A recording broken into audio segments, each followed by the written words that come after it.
एक समय की बात है, पहाड़ों से घिरे एक छोटे से गांव में माको नाम का एक 24 साल का युवक रहता था। माको बहुत बेचैन रहता था। उसके मन में हर समय विचारों का सैलाब उमड़ता रहता था।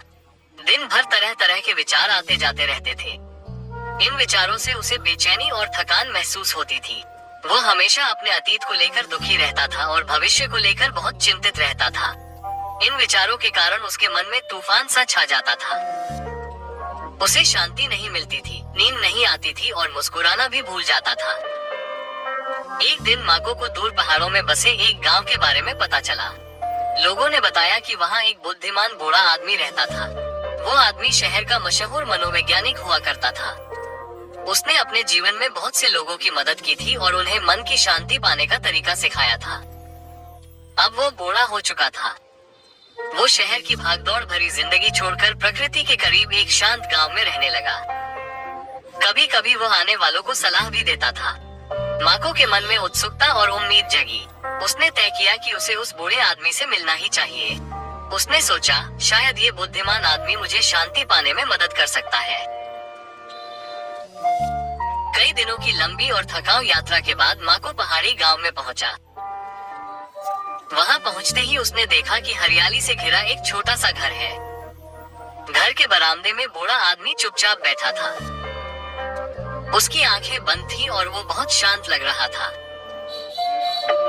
माको उसके पास गया और धीरे से बोला, दादाजी, मेरा मन बहुत बेचैन है। मैं सोच ही नहीं पा रहा हूँ। मुझे अपने दिल में शांति चाहिए। क्या आप मेरी मदद कर सकते हैं? बूढ़े आदमी ने धीरे से अपनी आंखें खोली और एक शांत मुस्कान के साथ बोला, तो तुम शांति की तलाश में हो? तो मेरे साथ चलो, मैं तुम्हें एक छोटा सा काम देता हूँ। वो माको को अपने छोटे से आंगन में ले गया। फिर उसने एक गिलास में पानी भरकर ऊपर तक भर दिया। गिलास इतना भरा था कि जरा सा हिलाने पर भी पानी गिर सकता था। उसने गिलास माको को देते हुए कहा, यहाँ से गांव के किनारे तक चलो और फिर वापस आ जाओ।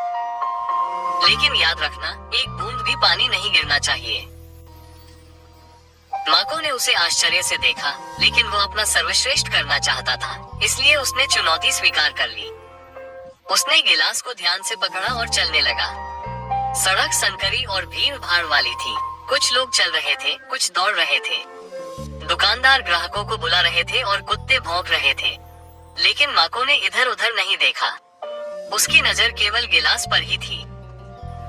वो धीरे धीरे और सावधानी से कदम दर कदम आगे बढ़ रहा था। लोग उसे आश्चर्य से देख रहे थे, लेकिन किसी ने उसे परेशान नहीं किया। वे जानते थे कि वो कुछ महत्वपूर्ण सीख रहा है। अंत में माको बूढ़े व्यक्ति के पास वापस आया और कहा, दादाजी, मैंने कर दिखाया। मैंने एक बूंद पानी भी नहीं गिराया। उद्धरण चिन्ह। बूढ़े व्यक्ति ने सिर हिलाया और मुस्कुराया। फिर उसने पूछा, यह अच्छा है, लेकिन ये बताओ, क्या तुमने सड़क के किनारे खेल रहे बच्चों को देखा? क्या तुमने कुत्तों को भौंकते हुए सुना? उद्धरण चिन्ह। माको ने आश्चर्यचकित होकर कहा, नहीं, मैंने कुछ भी नहीं देखा या सुना। मैं केवल गिलास पर ध्यान केंद्रित कर रहा था। उद्धरण चिन्ह। बूढ़े आदमी ने फिर मुस्कुराते हुए धीरे से कहा, यही राज है। कुछ ऐसा जो हमेशा तुम्हारे अंदर था, लेकिन तुम्हें पता नहीं था। जब तुम्हारा मन वर्तमान क्षण में रहता है, तो डर के लिए कोई जगह नहीं होती, कोई उलझन नहीं होती और कोई अतिरिक्त विचार नहीं होते। तुम केवल गिलास में रखे पानी के बारे में सोच रहे थे। उस समय तुम्हारा मन पूरी तरह से शांत हो गया। तुम अतीत के बारे में दुखी नहीं थे। तुम भविष्य से नहीं डरे। धीरे धीरे माको को समझ में आने लगा। यह वो शांति थी जिसकी उसे तलाश थी। शांति ऐसी चीज नहीं है जो हमें बाहर मिलती है। जब हम वर्तमान क्षण में जीते हैं तो शांति पहले से ही हमारे अंदर होती है। माको ने सिर झुकाया और धीरे से कहा, दादाजी, अब मैं समझ गया। अगर मुझे अपने मन को शांत करना है, तो मुझे अपने मन को इस क्षण में रखना होगा। तभी असली शांति आती है। बूढ़े आदमी फिर मुस्कुराए। सूरज ढल रहा था और आखिरी रोशनी जमीन को छू रही थी। पक्षी अपने घोंसलों में वापस उड़ रहे थे। माको वापस घर जाने लगा। लेकिन अब वो पहले जैसा बेचैन जवान नहीं था। वो बदल गया था। वो अंदर से शांत था, क्योंकि अब वो जानता था कि मन को कैसे शांत किया जाए।